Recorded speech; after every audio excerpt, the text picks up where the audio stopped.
Okay, so what we're going to be covering in this video is Python's for loop statement. So the while loop keeps looping while its condition is true, which is the reason for its name. But what if you want to execute a block of code only a certain number of times? You can do this with the for loop statement and the range function. So in code, a for statement looks something like for I in range 5 and always includes the following: the for keyword, a variable name, the in keyword, a call to the range method with up to 3 integers passed to it, a colon, and then starting out on the next line, an indented block of code called the for clause. So I'm just going to go ahead and enter a simple if statement in the, or for statement in the interactive shell. So we want to go ahead and print this from range 10. Oh, looks like I forgot my colon again.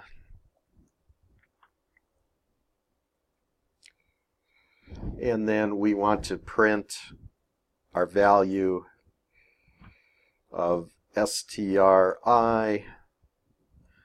So I'll go ahead and hit enter twice, and basically what that does is it goes in and it actually prints out the numbers 0 through 9 for us.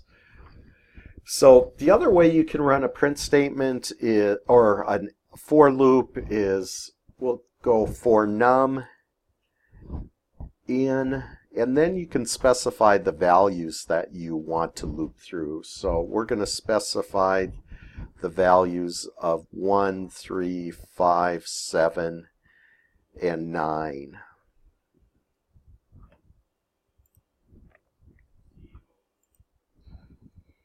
And then we'll go ahead and print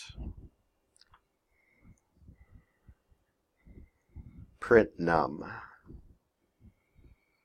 Okay, so what this does is it just iterates through that array of numbers, printing each one of those numbers out. And then the last, another one I want to show you is for name in Winkin, Blinken, Nod, and what we want to do is we want to go ahead and print the name. So if I go ahead and hit enter twice, then it iterates through that array of strings and prints each of the numbers. So what we're going to look at next is we're going to code up a short little program.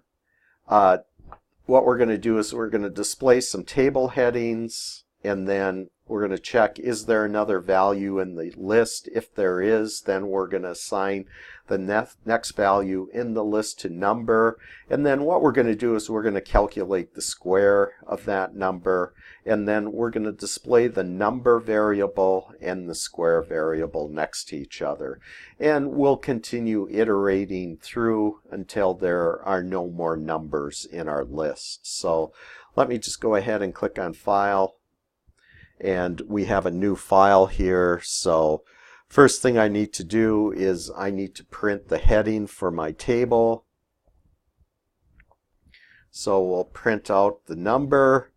And then what I'm going to add next is the escape sequence for the tab key. So this is the escape sequence for the tab key is \T, and what that'll do is when it displays, it'll add a tab to my display.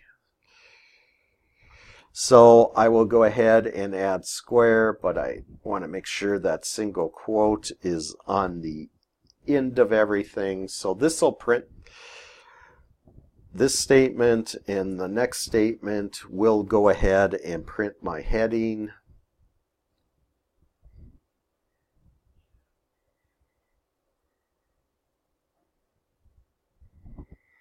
So we'll go ahead and print out a bunch of dashes. Then we're going to print for number in, And then we're going to specify a range starting at 1 and ending but not including 11.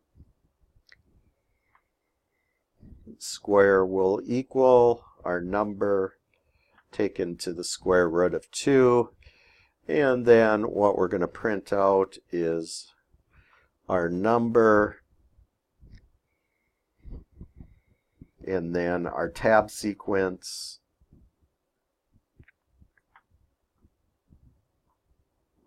And then we'll print out our square.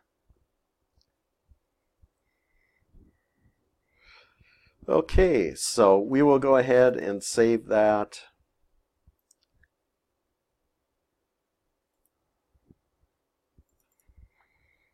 As a 4, then we'll save. And then we will go ahead and run the program.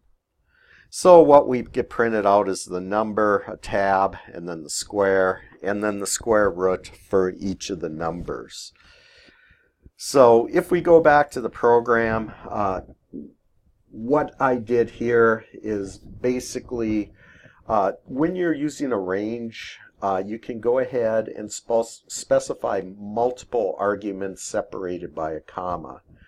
So what this does is it lets you change the integer passed to range to follow any sequence of integers, so including starting at a number other than 0. So that's what I've done here. So I started at the number 1 and we went through but did not include the number 11. So the first argument will be where the for loops variable starts, and the second argument will be up to but not including the number to stop at. So the other thing I'm going to do really quickly in the interactive shell here is I'm just going to go ahead and type in another for statement, and then in this for statement I'm going to be going from a range of 0 through but not including 10, and we're going to increment by 2. And then I will go ahead and print my I, hit enter again. So the range function can also be called with 3 arguments. The first 2 arguments will be the start and stop values, and the third will be the step argument. The step is the amount that the variable is increased by after each iteration. So calling 10, range 0, 10, 2 will count from 0 to 8 by intervals of 2. The range function is flexible in the sequence of numbers it produces for loops. For example, you can even use a negative number for the step argument to make the for loop count down instead of up. So let me just go ahead and count in the next one. For I in range starting at 4 through but not including -1, and basically we want to increment by a -1, but I want to make sure and include my semicolon after my for statement, and I will just go ahead and print out I, hit enter twice, and that just counts us down from 5 through 0. So running a for loop to print I with a range of 5, -1, and -1 should just print from 5 down to 0. So that's all I wanted to cover for the for loops. So in the last 4 videos we went through the if-else, the elif, the while, and the for loop Python control statements. So that's all I had for this video. So